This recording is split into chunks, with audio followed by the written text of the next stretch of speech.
Hello friends, வணக்கம் and welcome to Kalanthikas life style. இன்றைக்கி Kalanthikas life style channel என்ன video அப்படின்னு பார்த்தீங்கன்னா, பாசிப்பருப்பும் அரைக்கீரையும் வச்சு ஒரு கடையல் செய்ய போகிறோம். அதுவுமே நம்ம வீட்டில் உடச்சி தயார் பண்ண பாசிப்பருப்பு எப்படி செய்கிறதுன்னு பார்க்கலாம் வாங்க. பாசிப்பருப்பு ஒரு கப் எடுத்துருக்கிறேன். நான் ஒரு 3 பேர் சாப்பிட்ற அளவுக்கு செய்ய போகிறேன். உங்கள் வீட்டில் எத்தனை பேர் இருக்காங்களோ அதுக்கு ஏற்ற மாதிரி எடுத்துக்கோங்க. இந்த பாசிப்பருப்பு பயிர் வறுத்து நம்ம வீட்டிலேயே கல்லில் உடைச்ச பருப்பு எப்படி உடைக்கிறது அப்படிங்கிறதுக்கு நான் ஆல்ரெடி ஒரு வீடியோ போட்டிருக்கிறேன். ஐ பட்டனில் ஆட் பண்ணுறேன். இது நம்ம மில்லில் கொடுத்து கூட பாசிப்பருப்பு உடைச்சிக்கலாம். இந்த மாதிரி ஸ்கின்னோடு உடைக்கணும். அது அவ்வளோ நல்லது உடம்புக்கு. நம்ம அந்த கடையில் வாங்குகிற பருப்பில் பார்த்திங்கன்னா மேல் தோலே இருக்காது. அதை விட இந்த மாதிரி ஸ்கின்னோடு சாப்பிட்றது அவ்வளோ நல்லது. இது வீட்டிலேயே உடைச்சி எடுத்தது. ஒரு கப் பருப்பு எடுத்து நல்லா கழுவிட்டு சுத்தம் பண்ணி தண்ணியை ஃபில்ட்ரு பண்ணி எடுத்து வச்சுக்கோங்க. ஊற வைக்க வேண்டிய அவசியம்லாம் இல்லை.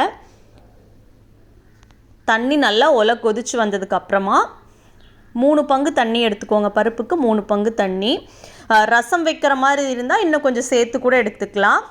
பருப்பு உள்ளே போட்டுருங்க. நல்லா தண்ணி பபிள்ஸ் வர அளவுக்கு அந்தளவுக்கு கொதி வந்ததுக்கப்புறம் நீங்கள் பருப்பு போட்டால் தான் பருப்பு நல்லா வேகும். இந்த மாதிரி நம்ம வீட்டிலேயே உடைக்கிற பருப்பு பார்த்திங்கன்னா ரொம்ப சீக்கிரம் வெந்துடும். ஒரு 10 நிமிஷத்துக்குள்ளே பருப்பு நல்லா மாவு மாதிரி கரையிற மாதிரி வெந்துடும். வேகிறப்போ கொஞ்சம் பூண்டு மஞ்சத்தூளும் போட்டுக்கோங்க.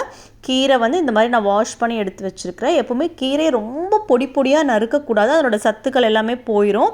அதனால் முடிஞ்ச அளவுக்கு கீரை ரொம்ப கட் பண்ணிடாதீங்க தூள் மாதிரி.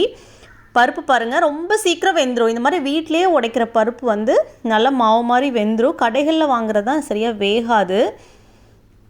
இந்த ஸ்டேஜில் ரசத்துக்கு பருப்பு தண்ணி ரசம் வைக்கிற மாதிரி இருந்தால் தண்ணி நீங்கள் கொஞ்சம் எடுத்துக்கலாம். எடுத்துட்டு அதுக்குள்ளே கீரையை உள்ளே போட்டுருங்க. பருப்பு நல்லா வெந்திருக்கிறப்போ கீரையும் ஒரு 5 நிமிஷம் தான். கீரையும் அந்த பருப்போடு சேர்ந்து சீக்கிரமாக வெந்து போயிடும். கீரையை ரொம்ப நேரம் வேக விடவும் கூடாது. அதுவும் நல்லதில்லை. அதில் இருக்கிற சத்துக்கள் எல்லாம் ரொம்ப கரைஞ்சும் போயிடும். தேவையான அளவு உப்பு போட்டுட்டு சாம்பார் மிளகாத்தூள் கொஞ்சமாக சேர்த்துக்கோங்க.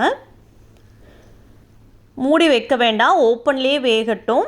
கீரை பருப்புக்கு கீரை சேர்த்ததுக்கப்புறம் 5 நிமிஷம் தான். அதுலேயே அது வெந்து போயிடும். நல்லா மை மாதிரி வெந்துடும். அதுக்கப்புறம் நம்ம தாளித்து கொட்டிக்கலாம். பாசிப்பருப்பு உடம்புக்கு அவ்வளோ நல்லது. 6 மாத குழந்தையிலேருந்து நம்ம பருப்பு சாதம் கொடுக்குறப்ப ஃபஸ்ட்டு பாசிப்பருப்பு தான் கொடுப்போம். ஏன்னா பருப்பு சீக்கிரமாக ஜீரணம் ஆகக்கூடிய பருப்பு. அதனால் பாசிப்பருப்பு எப்படியாவது ரூபத்தில் பயிரோ பருப்போ நம்ம உணவில் கண்டிப்பாக சேர்த்துக்கணும்.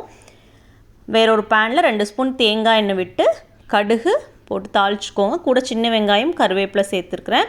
காஞ்சி மிளகாய் போட்டுக்கலாம். இது கூட குழம்பு தாளிக்கிற வடகம் இருந்தால் அதையும் நீங்கள் சேர்த்துக்கோங்க. நான் இன்றைக்கி இல்லாதனால நான் போடலை. வடகம் சேர்த்து இந்த மாதிரி பருப்பு மசியல் இது கீரை போட்டு செய்கிறப்பெல்லாம் வடகம் போட்டு தாளிச்சா அவ்வளோ சூப்பராக இருக்கும். சின்ன வெங்காயத்தில் தாளிங்க. பெரிய வெங்காயம் விட சின்ன வெங்காயம் தான் நல்லாயிருக்கும். வெங்காயம் வதங்கின அப்புறமா நம்ம வேக வச்சுருக்கிற பருப்பும் கீரையும் உள்ளே ஊற்றிடுங்க. உள்ளே எப்போவுமே தாளித்து நம்ம விட்டுட்டோன்னா ஒரு 5 நிமிஷமாவது கொதிக்கணும். அப்போ தான் அந்த மிளகாயில் இருக்கிறது வெங்காயத்தில் இருக்கிற ஃப்ளேவர்லாம் அந்த பருப்போட ஒன்று சேரும். ஒரு 5 நிமிஷம் நல்லா கொதி வந்ததுக்கப்புறம் இது நம்ம மத்து வச்சு மசிக்கணுங்கிற அவசியம் இல்லை. ஏன்னா கீரை நல்லாவே வெந்துருச்சு. பருப்புமே ரொம்ப இலையாக இருந்துச்சுன்னா நீங்கள் மத்து யூஸ் பண்ணணும். பட் இது பருப்புமே நல்லா மை மாதிரி வெந்துருச்சு. அதனால் ரொம்ப போட்டு வழுவலுன்னு நீங்கள் மசிச்சு பண்ண தேவையில்லை. இது அப்படியே நம்ம சர்வ் பண்ணிக்கலாம். அவ்வளோ நல்லது உடம்புக்கு.